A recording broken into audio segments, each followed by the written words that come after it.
Bom dia. Ô JP, próxima vez que você vier de carro, tenho certeza que você vai prestar mais atenção na árvore.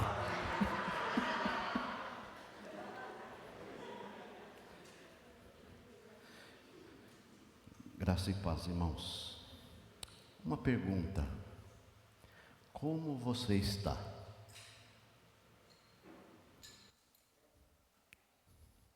Eu não vou falar não, mas não é para falar. A pergunta é para você pensar.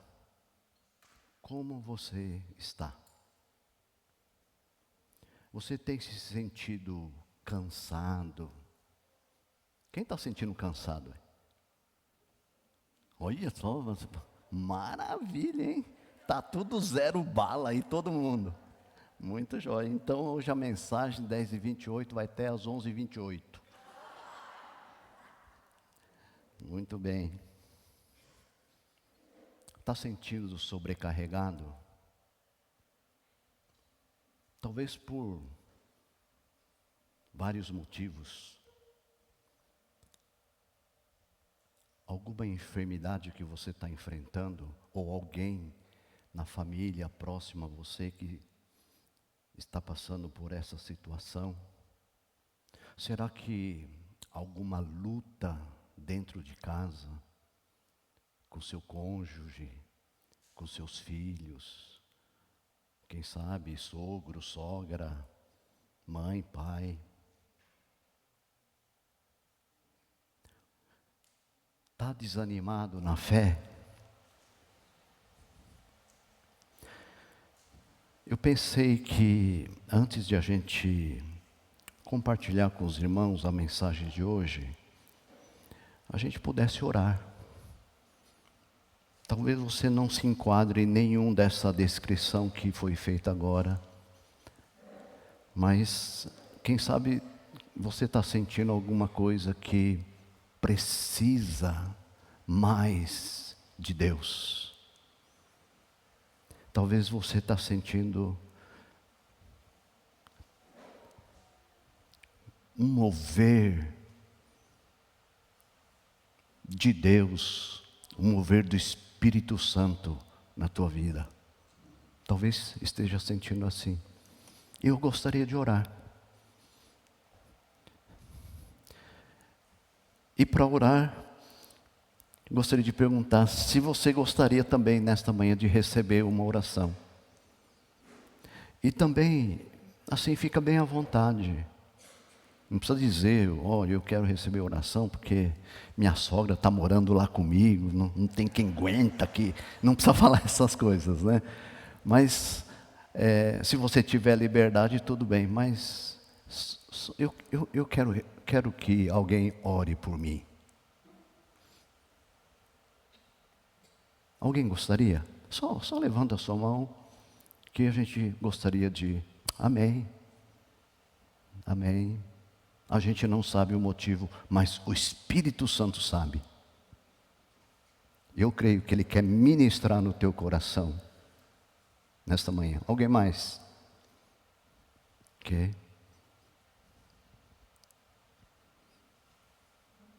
Se tiver mais alguém, vamos ficar de pé.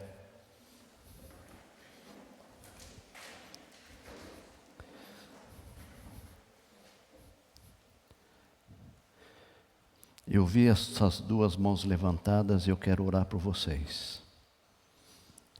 E também eu não sei como é que está o teu coração nesta manhã. E nessa oração eu quero incluir você também. Abaixe sua cabeça. Coloque-se diante do Senhor. Porque é aquilo que nós cantamos. Ele é poderoso. Nada é impossível quando está nas mãos dEle.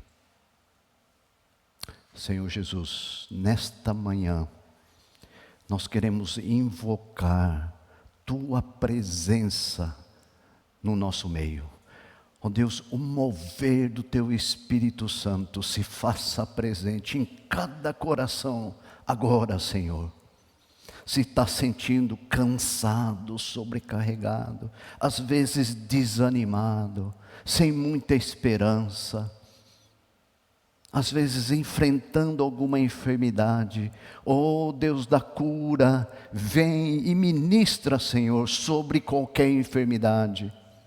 Aqueles irmãos que estão nos assistindo também, onde estiverem, Deus, estende a tua mão. E eu quero pedir, ó Deus, essas nossas irmãs que levantaram a mão, o Senhor esteja dando direção clara, Senhor, de uma maneira muito especial. E, ó Deus, que não fique atirando para todo lado, mas vá com a certeza e fé naquilo que o Senhor tem para o coração desses nossos queridos irmãos. Abençoa, fortalece, dirige na questão da família. Oh Deus Todo-Poderoso, ajuda. Muitas vezes cria-se muita confusão, mas eu quero pedir no nome de Jesus, que o Senhor se faça presente e traga paz, traga harmonia, traga algo divino dentro da família. É o que eu quero te pedir, quero te agradecer, louvando o teu nome, porque o Senhor já está operando. Nós te pedimos, no nome de Jesus, amém. Amém. 1 Reis, capítulo 19, versículos 13 e 14. 1 Reis 19, 13 e 14. Nós vamos olhar esse evento que está acontecendo com um profeta de Deus desde o capítulo 17. Mas eu quero só olhar esses versículos do capítulo 19 para a gente poder entender o que está acontecendo com um grande homem de Deus, Elias. Imagina, olha só, versículo 13. Quando ouvindo Elias, envolveu o rosto no seu manto e, saindo, pôs-se à entrada da caverna. Eis que lhe veio uma voz e lhe disse: que fazes aqui, Elias? Versículo 14. Ele respondeu: tenho sido em extremo zeloso pelo Senhor, Deus dos exércitos, porque os filhos de Israel deixaram a tua aliança e derribaram os teus altares e mataram os teus profetas à espada, e eu fiquei só e procuram tirar-me a vida. Para um grande profeta de Deus, nesse texto do capítulo 19, dizer isso, alguma coisa estava acontecendo. Mas a gente precisa ver o que Deus fez na vida desse homem, nas circunstâncias onde ele estava vivendo.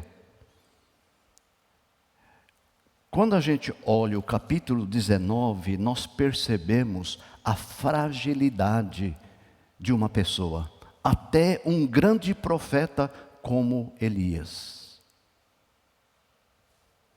Não é verdade? Como nós somos frágeis. Muito bem, hoje eu quero olhar com os irmãos algo que Deus está nos chamando como Igreja do Bosque, para que todos nós possamos olhar para um lugar. Esse lugar para se olhar é o altar. A gente sabe que a gente vai passeando pela Bíblia, a gente percebe como essa questão do altar acontece com muita intensidade, principalmente no Velho Testamento. E nós vemos que o altar é algo que está desde o começo. Vocês se lembram quando Deus mandou o juízo e Deus levantou Noé e Deus exterminou? A primeira coisa que Noé fez, lá em Gênesis, O que foi que ele fez? O texto diz que ele levantou um altar. E interessante, irmãos, a expressão é: Noé levantou um altar ao Senhor. Fazer, construir ou levantar um altar é de iniciativa muito particular, com um objetivo: oferecer sacrifício. Acho que talvez passou na sua mente bem rápido assim, exemplo de Abraão e Isaque. Não é verdade? Isso parece que esse evento é o top dos tops, né? Com Noé, era um altar levantado de louvor e gratidão a Deus. Com Abraão, não é que não era um altar de louvor e gratidão, mas era um lugar de sacrifício. Por isso eu quero dizer para vocês: altar é lugar de sacrifício. Quando a gente olha aqui o exemplo de Elias, eu queria pensar na direção do seguinte: obediência acima de tudo. Olhando a vida desse grande profeta de Deus, a gente vê a fragilidade do ser humano. Olha só o que aconteceu antes de ele se refugiar numa caverna. E Deus fala para ele: o que você está fazendo aqui, Elias? Deus, o Senhor sabe que eu fui tão fiel, fiz tantas coisas. E uma mulher, nada contra a mulher, viu gente? Mas era esposa do rei, falou para Elias: vou te matar. O que ele fez? Foi se esconder. Mas olha só, antes disso, olha o mover de Deus através da vida de Elias. Por isso que eu penso que se você sente às vezes, está meio assim em depressão, às vezes está triste, às vezes você cria alguma interrogação em relação a Deus, parece que você não é a pessoa única para sentir isso.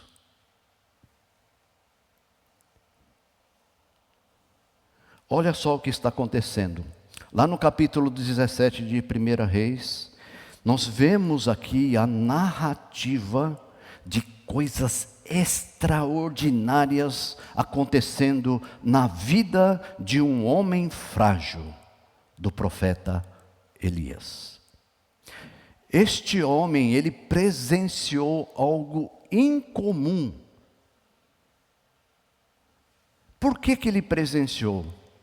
E nós vamos descobrir aqui, porque Deus pediu para ele. E ele viu as coisas acontecendo ao fato de que ele obedeceu. E ele começou a ver os milagres de Deus. Vamos identificar aqui o que é que Deus pediu. Dá uma olhadinha no capítulo 17, do versículo 1 a 7, nós vemos aqui que Elias, ele vai ao rei Acabe e diz para ele, é uma profecia: haverá seca. Olha só, conforme o texto diz, veio a palavra do Senhor dizendo. A palavra do Senhor veio a Elias, e nessa palavra havia uma orientação. E interessante, quando Deus falava, Elias obedecia. E a palavra que veio para ele era que ele deveria se esconder e que ele seria sustentado com pão e carne através dos corvos. Aqui já é outro milagre, né? Quem aqui já foi sustentado por algum passarinho? E ó, é carne e pão. Eu não sei como é que vinha esse negócio, né? Mas aqui acontece um milagre. E quando eu olho aqui, aqui tem a provisão e o sustento de Deus. E olha só, irmãos, sabe qual que era o contexto? Contexto de sequidão, contexto de fome, contexto de ervas secas. No capítulo 17, versículo 5, o texto diz que Elias fez segundo a palavra do Senhor. Então, o milagre acontece. Vêm corvos, trazem para ele de manhã, trazem para ele à noite, pão e carne. Oh, maravilha, né? Já pensou? A gente não precisa nem trabalhar mais, né? Essa é a primeira coisa que a gente percebe aqui que Deus pediu. E Elias obedece. Segunda coisa, capítulo 17, versículos 8 em diante até o 24. Novamente, veio a palavra do Senhor dizendo. A palavra veio aqui orientando Elias para ir a Sarepta. Elias novamente obedece, olha no versículo 10. Então ele se levantou e foi a Sarepta. Então não tinha esse negócio, vou, não vou, vou, não vou. Não, Deus falou, eu vou. E ele foi. Ali ele encontraria uma viúva que lhe daria água e bolo. Nesse encontro, essa viúva que não tinha como sobreviver com o essencial, foi abençoada com o milagre. Não faltaria farinha e azeite até o dia em que o Senhor fizesse chover novamente. Olha só, e não só isso, um outro acontecimento se deu. O filho dessa viúva ficou doente e morreu. Elias ora ao Senhor e esse menino revive. Agora, observe comigo. Sarepta era uma cidade que estava sob o comando do sogro de Acabe. Ou seja, pai da Jezabel. Ele era o chefão ali. Elias, estando numa terra de inimigos, onde ali predominava o culto a Baal, uma viúva idólatra acolhe o profeta, onde esta mulher viúva reconhece Elias como o profeta do Deus verdadeiro.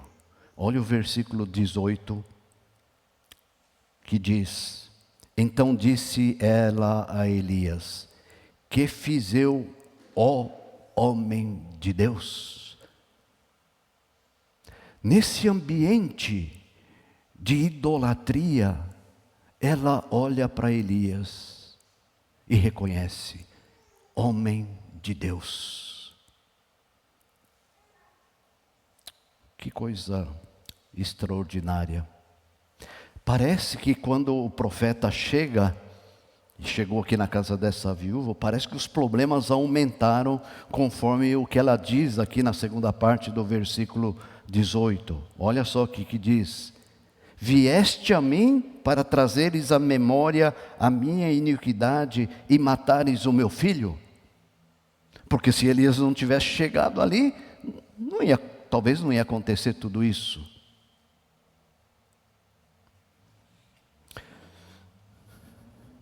Versículo 24.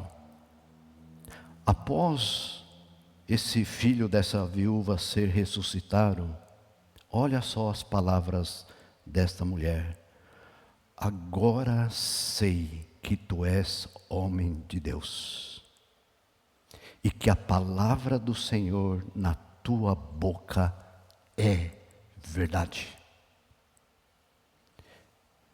É uma confissão que a gente não está acostumado a ouvir, não é verdade? Alguém já chegou assim, falou para você: agora sei que você é uma mulher de Deus, ou que você é um homem de Deus, e que a palavra do Senhor na tua boca é verdade. Já aconteceu alguma vez coisa assim com você? Que fantástico testemunho!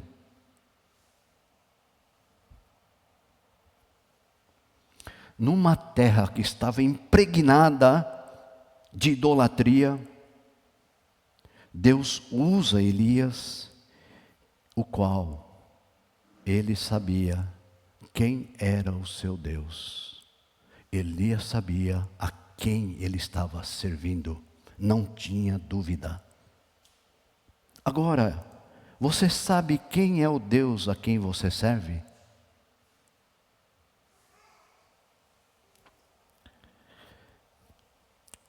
Terceira coisa que Deus pediu, capítulo 18, versículo 1 a 19.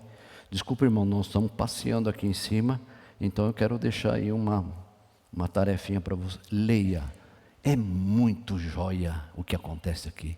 Vocês vão descobrir tantos detalhes. Aqui, a terceira coisa que Deus pediu, no capítulo 18, o texto começa falando assim: muito tempo depois, mais ou menos 3 anos, desde que Deus mandou Elias se retirar para o ribeiro de Querite, onde a fome ali era grande, e veio a palavra de Deus a Elias dizendo: vá apresentar-se a Acabe, porque farei cair chuva sobre a terra. Então Elias foi. Então olha só, Deus pedindo e outra vez Elias obedecendo. Eu acho que eu gostaria de perguntar uma coisa para você. O que é que Deus está pedindo para você?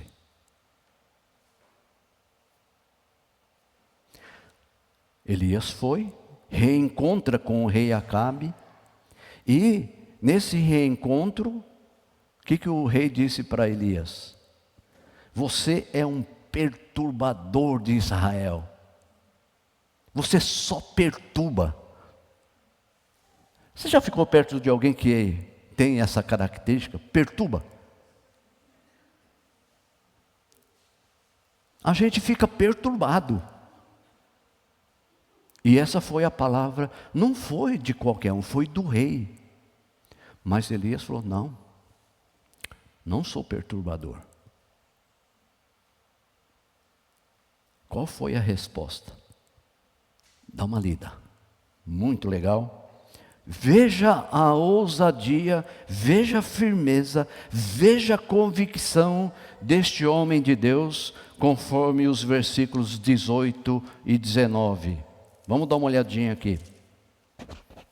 Respondeu Elias: eu não tenho perturbado a Israel, mas tu e a casa de teu pai, porque deixastes os mandamentos do Senhor e seguistes a Baalins. Agora, pois, manda ajuntar a mim todo Israel no Monte Carmelo, como também os 450 profetas de Baal e os 400 profetas do poste ídolo que comem da mesa de Jezabel.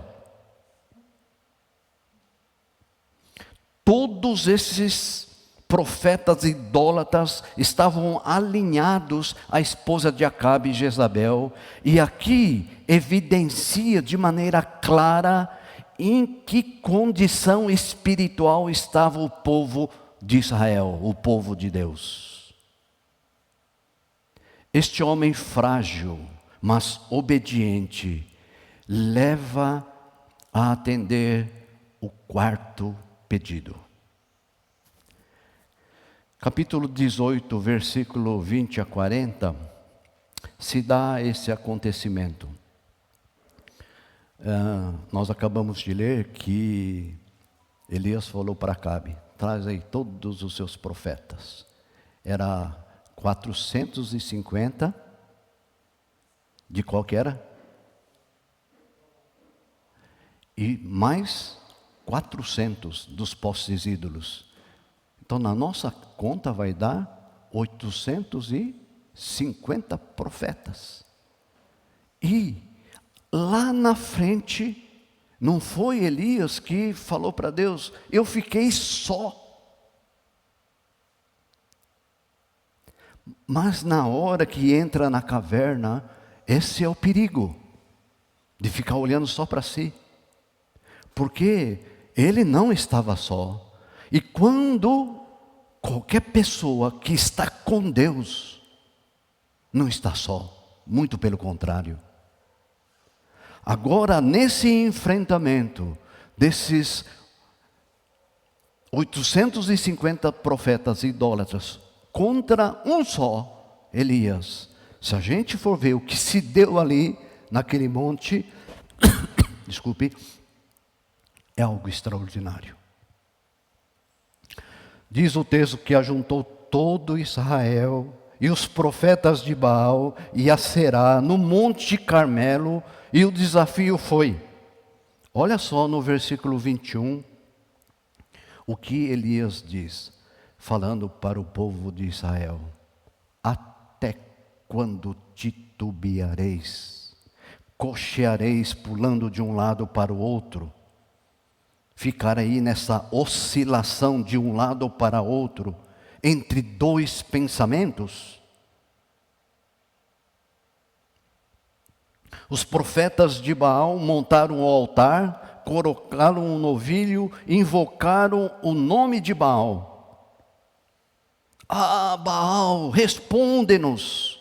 Pulavam de lá para cá, em volta daquele altar, mas ninguém respondia, desde manhã até ao meio-dia.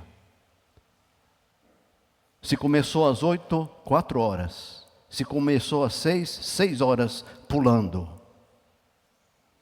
Aí a gente vê no versículo 27, olha só, Elias deu uma zombada ali, né? Ao meio-dia, Elias zombava deles dizendo: clamai em altas vozes, porque Ele é Deus, pode ser que esteja meditando, ou atendendo às necessidades, ou de viagem, ou a dormir e despertará. Versículo 28, eles clamavam em altas vozes, e se retalhavam com faca e com lancetas, segundo o seu costume, até derramarem sangue.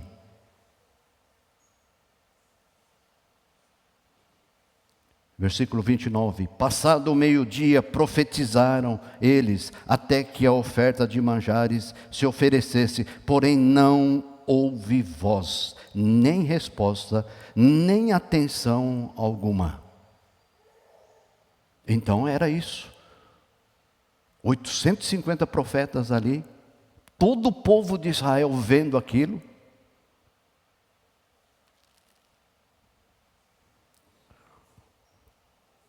Agora chega a vez de Elias. E agora? Sabe qual foi a primeira coisa que Elias teve que fazer?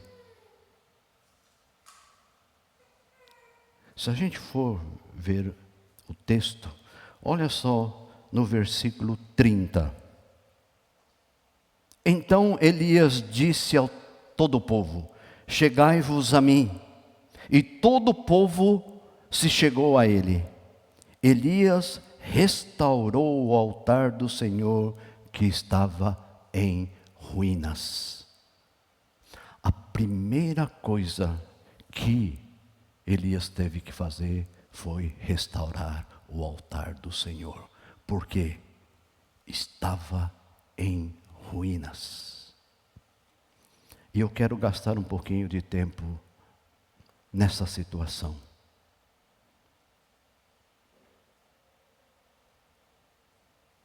Elias clama a Deus e Deus responde. Mas antes disso, algo precisava ser feito. Aquele altar que estava em ruínas precisava ser restaurado. E Elias restaura o altar diante dos olhos de todo o povo. Depois que isso acontece, ele coloca a lenha, ele coloca o novilho, e ainda por cima pede para derramar água sobre o altar 3 vezes.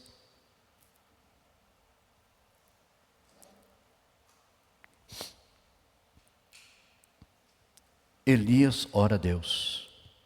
E Deus manda fogo e consome a lenha, consome o novilho, consome as pedras, a terra seca e a água desaparece. O fogo de Deus veio e consumiu tudo. E o povo vendo aquilo, se prostraram e disseram: o Senhor é Deus. O Senhor é Deus. E sabe o que aconteceu? Os 850 profetas foram mortos. Observe comigo. Interessante nós notarmos que houve uma confrontação e demonstração de poder, para que houvesse por parte do povo de Israel uma posição clara de quem eles deveriam seguir. Olha o versículo 21. Então Elias se chegou a todo o povo e disse: até quando cocheareis entre 2 pensamentos? Se é o Senhor Deus, segui-o. Se é Baal, segui-o. Porém, o povo nada lhe respondeu. O que Elias está falando? Vocês têm plena liberdade. Se Deus de Israel, Deus, então segue ele. Mas se Baal é Deus verdadeiro, segue a Baal. Não fica nesse negócio de um pé aqui e outro pé cá. Tem que ter uma posição. É isso que Elias está falando para o povo.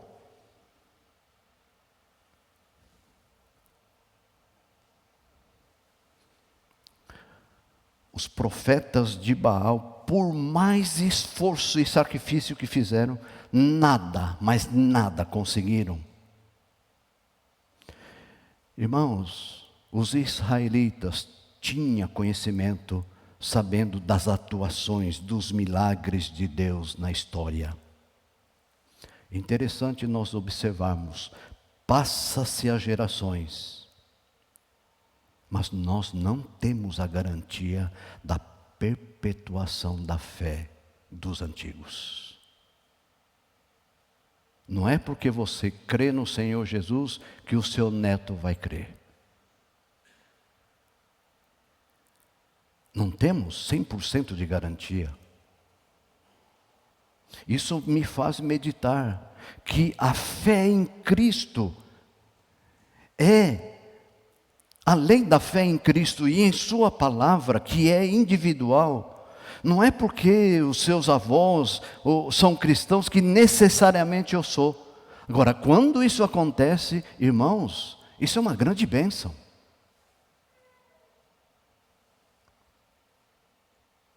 A fé é fruto de um encontro pessoal com Cristo, onde eu e mais ninguém tomo uma decisão, reconhecendo que eu sou pecador e preciso de Deus.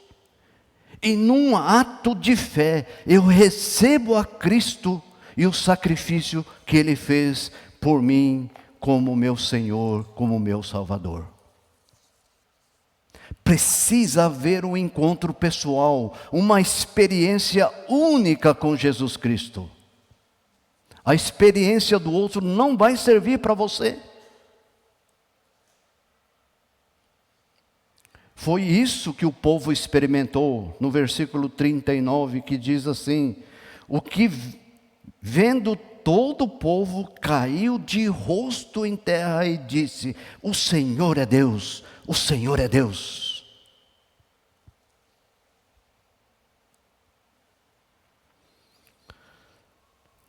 Antes de o fogo cair sobre o altar, uma ação foi necessária: restaurar esse altar. Então, eu gostaria de perguntar aos irmãos: como é que está o altar de Deus na sua vida?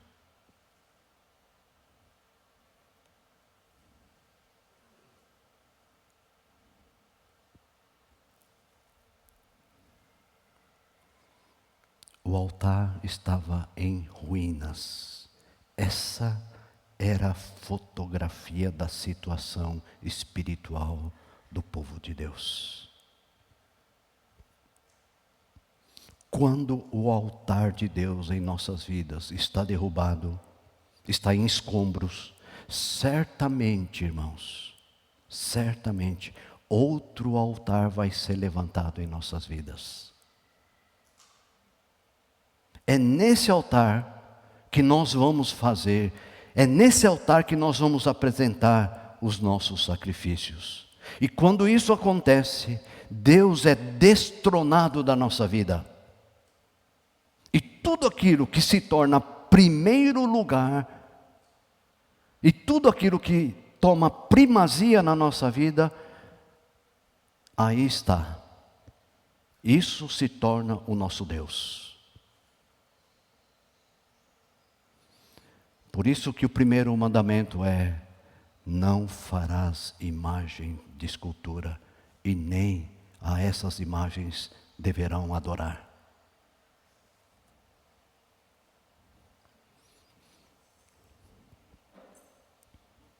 A gente vem percebendo que na caminhada do povo de Israel, essa sempre foi a luta.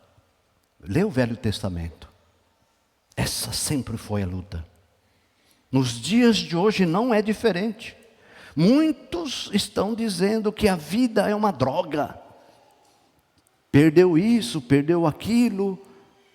Falo para Deus, vou até a igreja, faço as caridades e Deus não me abençoa. Já pensou assim? Eu fiquei sabendo de uma pessoa que perdeu a sua filha num acidente. E essa pessoa, o pai, até hoje, revoltado contra Deus. A gente não pode dizer nada porque a gente não sabe o que é perder um filho, uma filha. Mas olha o cuidado que nós precisamos ter, irmãos. Às vezes o ódio é levantado dentro de nós como um altar. A falta de perdão é levantada em nossas vidas como um altar. E quando algum altar está levantado, ali é o lugar de sacrifício. E às vezes nós estamos fazendo sacrifício que não sobe como aroma suave ao nosso Deus. Então, para a gente poder encerrar, precisamos fazer uma decisão. Pode ser que, como o povo de Israel, onde eles foram chamados a tomar uma decisão, quem sabe, hoje também, Deus nos chama para tomar uma decisão. Lá no versículo 21, Elias chama o povo e fala assim: até quando titubeareis? Até quando vai ficar nessa indefinição? Até quando vai ficar pensando dois pensamentos? Se o Senhor é Deus, segue-o. Se Baal é Deus, segue-o. O povo, porém, disse.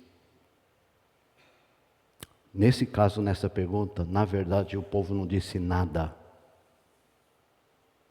Mas, quando viu a manifestação de Deus, o povo se prostrou em terra e disse: o Senhor é Deus. Muito bem, irmãos. A transformação que Cristo faz em nós não é para certas ocasiões. Não é assim que Deus quer que a gente viva.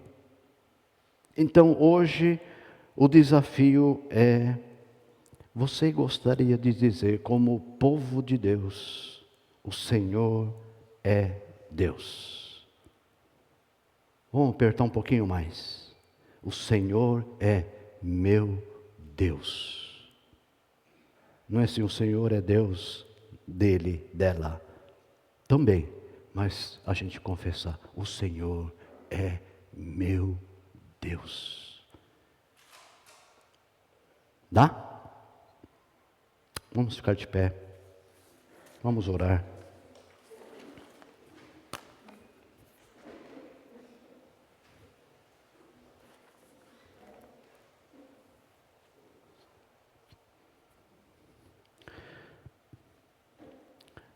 Nesta manhã, quero encorajá-lo, desafiá-lo a você fazer essa oração, essa proclamação diante do desafio que Elias fez ao povo de Israel, e eu acredito que Deus está nos conduzindo também nesse desafio.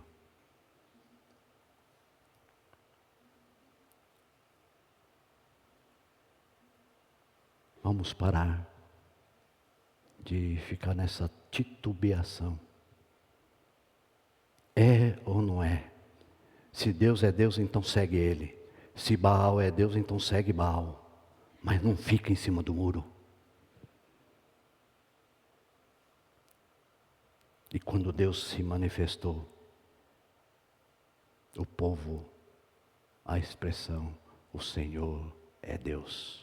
E hoje a nossa oração é: Senhor, o Senhor é o meu Deus. Diz isso para Ele. Faça uma oração aí no teu coração.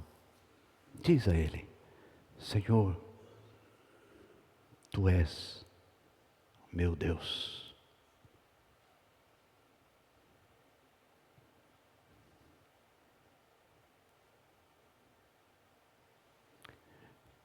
Quando a gente confessa isso, o que nós estamos dizendo? Não é Baal que eu estou seguindo. Se eu estou com um pé aqui, outro pé acolá, não, Deus. Os meus 2 pés estão na Tua direção. O Senhor é o meu Deus. E quando a gente confessa isso, nós sabemos muito bem o que isso significa. Pode ser que Deus está pedindo muita coisa para você, mas a única, a principal, é essa tua confissão: Senhor, Tu és o meu Deus. E o preço que precisar ser pago para isso continuar sendo verdade na minha vida, eu pago. Senhor, muito obrigado. Restaura, Senhor, o altar. Restaura o altar na Igreja Holiness do Bosque. Restaura o altar na vida de cada irmão, cada irmã aqui que está presente, aqueles que estão nos assistindo. Restaura esse altar.